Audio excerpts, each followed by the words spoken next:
ಎಲ್ಲರಿಗೂ ನಮಸ್ಕಾರ. ಗೀತಾ ರಾಮಾನುಜನ್ ಮೇಡಮ್ ಅವರು ಮಾತಾಡಿದ ಮೇಲೆ, ಮಂಜುನಾಥ್ ಸರ್ ಮಾತಾಡಿದ ಮೇಲೆ ಇನ್ನೇನಾದ್ರು ಮಾತಾಡೋದು ಉಳಿದಿದ್ದೀರಿ. ನೀವು ಇಳಿದ್ಬಿಟ್ರೆ ಮತ್ತೆ ಡ್ಯಾನ್ಸ್ ನೋಡ್ತೀವಿ ನಿಂತಿದ್ದೀರಾ ಅನ್ಸುತ್ತಲ್ಲ, ಅದೇ ಥರ ಚಪ್ಪಾಳೆ ಅಲ್ವಾ? ಖಂಡಿತವಾಗಿ.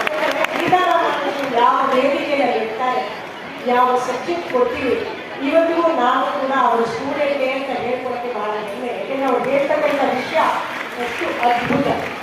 ಆದರೆ ನನ್ನ ಈ ಕಾರ್ಯಕ್ರಮಕ್ಕೆ ಕರೆಸಿರ್ತಕ್ಕಂಥವರು ಸುಧೀಂದ್ರಾಚಾರ್ಯರು. ನಾನು ಕೃಷ್ಣನ ಬಹಳ ಭಕ್ತರು. ಅದಕ್ಕೆ ಕೃಷ್ಣ ಅಂತ ಎಲ್ಲರೂ ಇವತ್ತವರೆಗೂ ಇನ್ನೂ ಗೊತ್ತಾಗಿಲ್ಲ, ಆದರೆ ಪ್ರೀತಿ ತುಂಬ ಇದೆ ಅಂತಕ್ಕಂಥದ್ದು. ಆ ಪ್ರೀತಿಯನ್ನು ಇವತ್ತು ಈ ನಾಟ್ಯ ಸನ್ನಿಧಿ ಕಲಾಸಮಿತಿಯಲ್ಲಿ ಈ ಮಕ್ಕಳು ಮಾಡಿದಂಥ ನಾಟ್ಯದಲ್ಲಿ ನಾನು ಕಂಡಿದ್ದೇನೆ.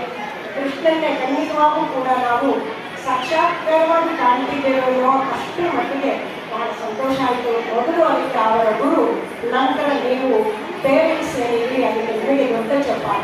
ನೀವು ಎನ್ಕರೇಜ್ ಮಾಡಿದ್ರೆ ಮಾತ್ರ ಬಂದಿದ್ದೀರ. 7ನೇ ಚಾಪ್ಟರು 27ನೇ ವರ್ಷದಲ್ಲಿ ಕೃಷ್ಣ ಹೇಳ್ತಾರೆ, ನೀವು ಏನು ಮಾಡ್ತೀರೋ ಅದನ್ನು ನನಗೆ ಅರ್ಪಣೆ ಮಾಡಿಬಿಟ್ಟಿದ್ದೀರಿ. ಯಾಕೆ ಅಂತಂದರೆ ನಾನು ಅದನ್ನು ಎಲ್ಲಿ ತಲುಪಿಸಬೇಕೋ ಅದನ್ನು ನಾನು ತಲುಪಿಸ್ತೀನಿ ಅಂತಕ್ಕಂಥ ಅದರ ಒಂದು ವಿಶೇಷ. ಕೃಷ್ಣ ಎಲ್ಲೂ ಕೂಡ ನಾನು ಹೇಳಿದೆ ಅಂತ ನೀವು ಮಾಡಿ ಅಂತ ಭಗವದ್ಗೀತೆಯಲ್ಲಿ ಎಲ್ಲೂ ಹೇಳಿದ್ದಾರೆ.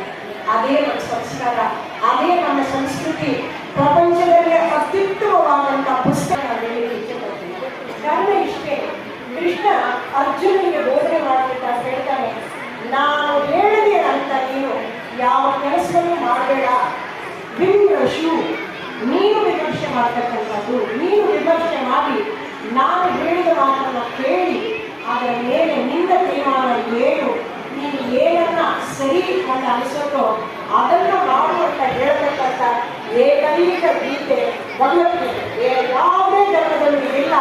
ಭಾರತೀಯರಲ್ಲಿ ನಮ್ಮ ಹಿಂದೂ ಧರ್ಮ ಅಂತಕ್ಕಂಥದ್ದು ಬಹಳ ವಿಶೇಷ ಅಂತ ಹೇಳಲಿಕ್ಕೆ ಇಷ್ಟಪಡ್ತೇನೆ.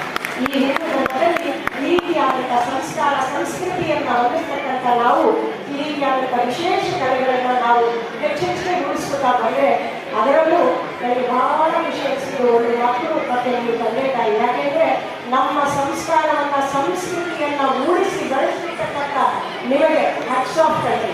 ಬರೀ ಬಾಯಲ್ಲಿ ಹೇಳಿದ್ರೆ ಏನು ಸಾಕಾಗಲ್ಲ.